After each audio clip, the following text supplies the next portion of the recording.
sikap-sikap ini yang harus dicarikan solusinya. Bagaimana NU terus tidak berpolitik praktis. Tapi di sini NU tidak berpolitik, dititipkan suara-suara NU kepada sebuah partai.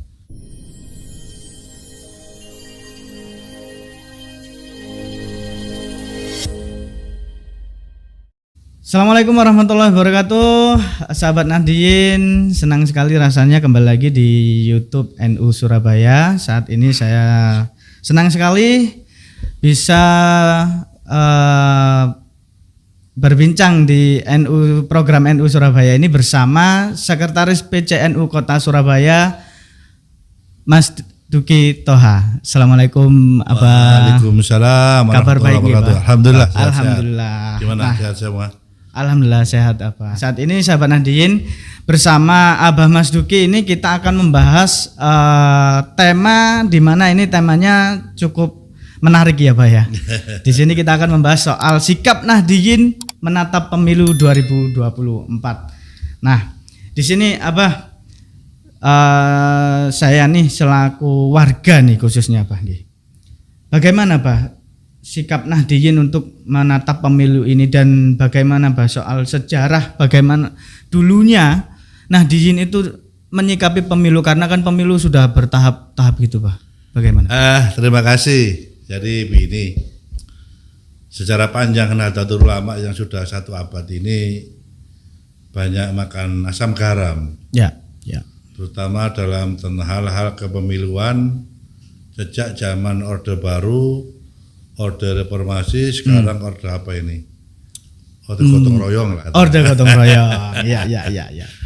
Banyak pasang surut yang dilakukan oleh NU. Tapi pada prinsipnya adalah bahwa NU adalah penyeimbang. Bahwa sikap antara memang NU itu melihat kondisi zaman. Kalau memang zaman begini, NU harus begini. Zaman begini, NU harus begini. Makanya kepemimpinan NU yang ada di PBNU itu untuk menentukan sikap-sikap ini tidak hanya dengan survei, tidak hanya dengan kejadian-kejadian di lapangan. Tapi salah satu adalah yang paling menarik di NU adalah ada kiai-kiai sepuh. Yang diandalkan oleh di NU ini adalah untuk istikharah, munajat dan sebagainya. Dengan demikian, apapun yang diputuskan NU itu bukan dari hasil emosional, bukan dari ansih pemikiran, bukan ansih angan-angan, tapi ada satu hal-hal yang tidak bisa kita akalkan. Ya tadi itu, ya kayak sepuh, ada yang disuruh Riyadhah ke Masjidil Madinatul Munawwarah, ada di Mekah, ada di Yaman, macam-macam lah. Nah inilah hal-hal yang menarik yang mengakibatkan sampai detik ini NU bisa membawa gerbong ini sampai hari ini, di mana perhelatan pemilu pada tahun ini yang dikatakan orang ini macam-macam lah, ada kadang-kadang gelisah macam enggak lah sebenarnya.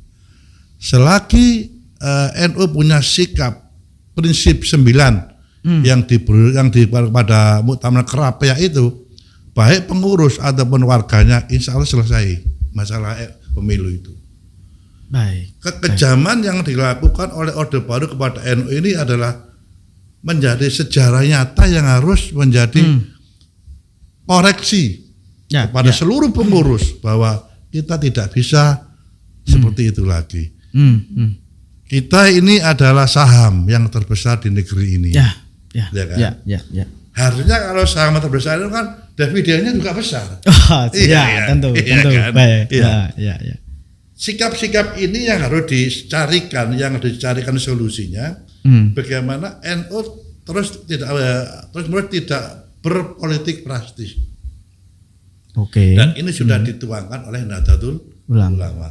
Nah sekarang bagaimana sikapnya warga NU mulai dari PBNU sampai dengan anak ranting, baik yang ada di struktural ataupun yang di kultur ataupun dimanapun, bagaimana kita menunggu fatwa-fatwa dari PBNU. Saya yakin kalau kita akan menunggu fatwa dari PBNU tentang hal-hal tentang pemilu, insya Allah gerbong NU ini akan selamat dengan sendirinya. Amin, amin. Artinya ini kan upaya atau ikhtiar ya, Bah, untuk tetap hubul waton minal iman itu betul, tadi ya, Bah ya. Jadi yang dimana ulama juga berperan penting begitu betul. Ya, Bah ya. Baik. Jadi makanya di dalam NU itu ada yang namanya mustasar, ada yang namanya surya. Ya. Inilah yang menjaga yang benar, yang punya NU kan itu. Ya. Kita di video ini hanya melaksanakan beliau-beliau. Apa kemauannya beliau-beliau kita laksanakan dengan program-program yang ada. Lah kekuatan-kekuatan inilah yang kemungkinan tidak dimiliki oleh organisasi kemasyarakatan yang lain. Kelahiran Nahdlatul Ulama aja udah beda dengan kelahiran organisasi yang lain. Makanya saya katakan selain semakin hari bahwa jamaah kita itu semakin besar. Nah itu. Lah karena jamaah kita semakin besar, maka kita punya peran yang paling bagus. Jangan sampai terjerumus lagi NU itu dalam hal politik praktis yang nanti akan terfriksi-friksi di dalam tubuh NU itu sendiri. Nah ini menarik Bah, terkait basis massa ya. Nah ini Nahdlatul Ulama dengan basis massa yang besar. Nah ini pertanyaannya mengapa Pak Nahdien sangat berpengaruh sehingga menjadi objek di situ Pak? Kalau Nahdien itu bersatu, mulai PBNU sampai dengan anak ranting bersatu satu komando, kita nggak usah pemilu. Autopilot ya Pak ya. Selesai loh. Iya. Hari ini kalau seluruhnya warga NU di seluruh kemanapun, lapisan apapun, di partai politik, di pejabat apapun, di pasar, dimanapun semuanya kalau bersatu padu mengikuti, siapapun akan ngawal NU itu akan kalah. Tapi di sini NU tidak berpolitik, dititipkan suara-suara NU kepada sebuah partai. Nah itu menariknya di situ Pak. Iya. Agar apa? Kepentingan NU itu bisa terjaga. Makanya komitmen saya kan ingin melihat bagaimana siapapun kalau kita mengatakan waktu ini apa ya nanti memilih presiden sung-iso ini, sung-iso ngaji, sung-iso kitab, sung macam-macam. Tapi kalau buat saya bagaimana pemimpin itu komitmen kepada Nahdlatul Ulama. Kalau komitmennya besar dan luar biasa untuk membawa NU itu sekarang menuju ke abad kedua ini, ke abad kedua lebih bagus. Kenapa harus kita dukung?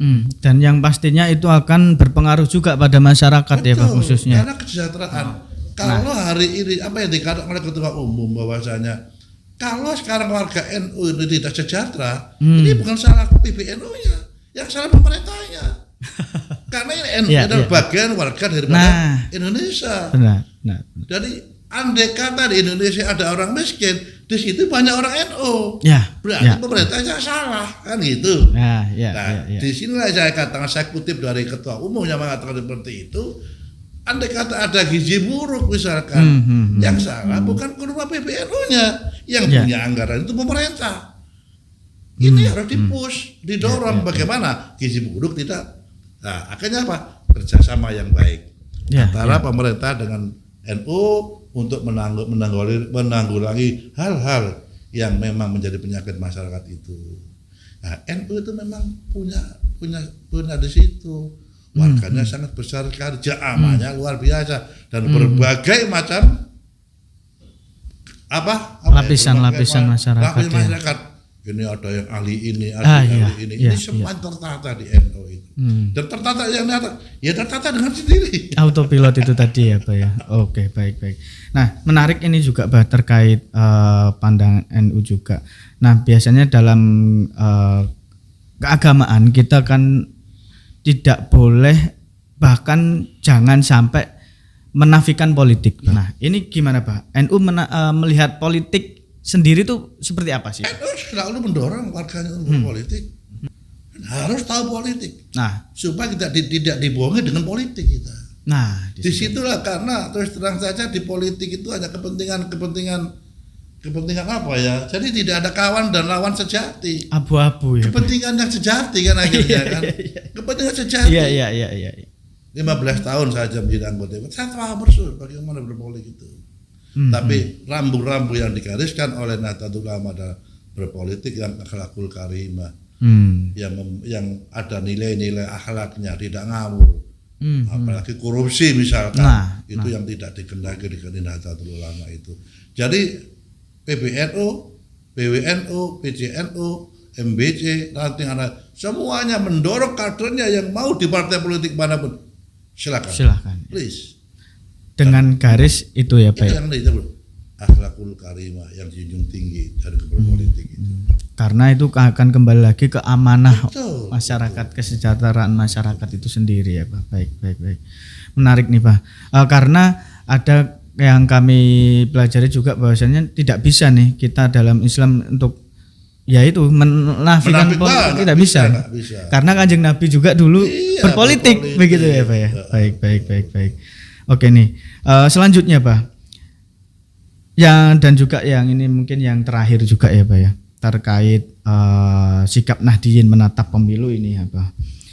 Pesan untuk para Nahdliyin nih khususnya di Kota Surabaya dalam menyikapi pemilu dan mungkin ada pesan khusus dari Ketum PBNU untuk para kader dan para Nahdliyin di sini Pak. Jadi barusan saya dapat surat dari PBNU bahwa tadi malam itu ada rapat gabungan Suriah dan Danvidya. Ya.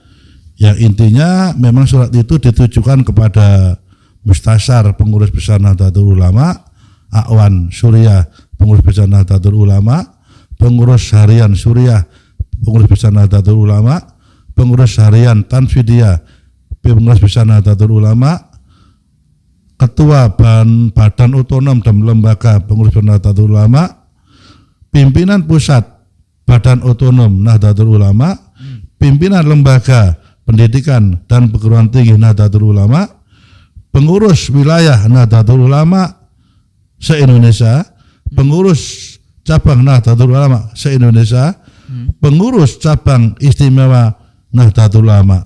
Ini mendapat surat tentang bahwa siapapun yang terlibat yang mencalonkan sudah ada di pengurus sudah ada di daftar calon tetap, baik DPD ataupun DPR atau DPRD harus dinonaktifkan, mengundurkan diri atau nonaktif. Begitu juga menjadi tim ses A, B, C ini juga harus mengundurkan diri sampai batas waktu yang tidak ditentukan.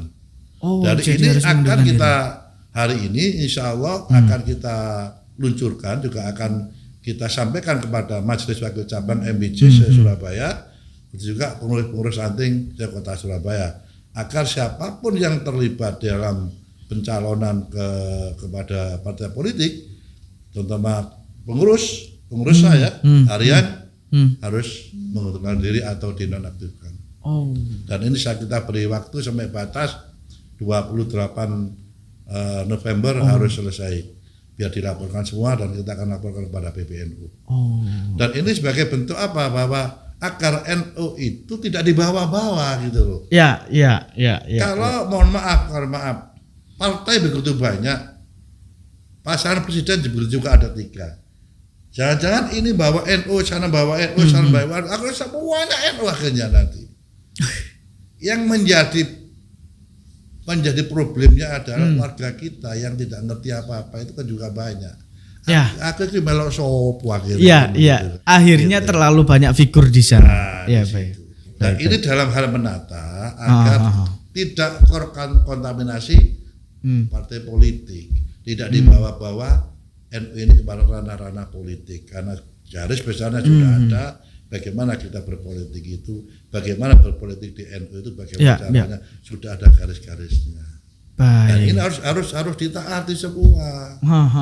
Bukan berarti kejamnya NU, enggak. Ini sekali lagi dalam hal penataan agar NU tidak dibawa-bawa oleh siapapun. Oke, aturan ini baru kali ini ya Pak ya, kalau boleh tahu. Ya kemungkinan ini sebagai konsekuensi logis yang ada pada muktamar kan. Dan harus dan baru kali ini ya Pak. Dan kemungkinan baru kali ini PBNU harus memberikan surat kepada seluruh stakeholder itu yang ada di akhirnya benar-benar begitu. Iya. Ya, supaya Pak, saya kan khawatir begini. Mohon maaf.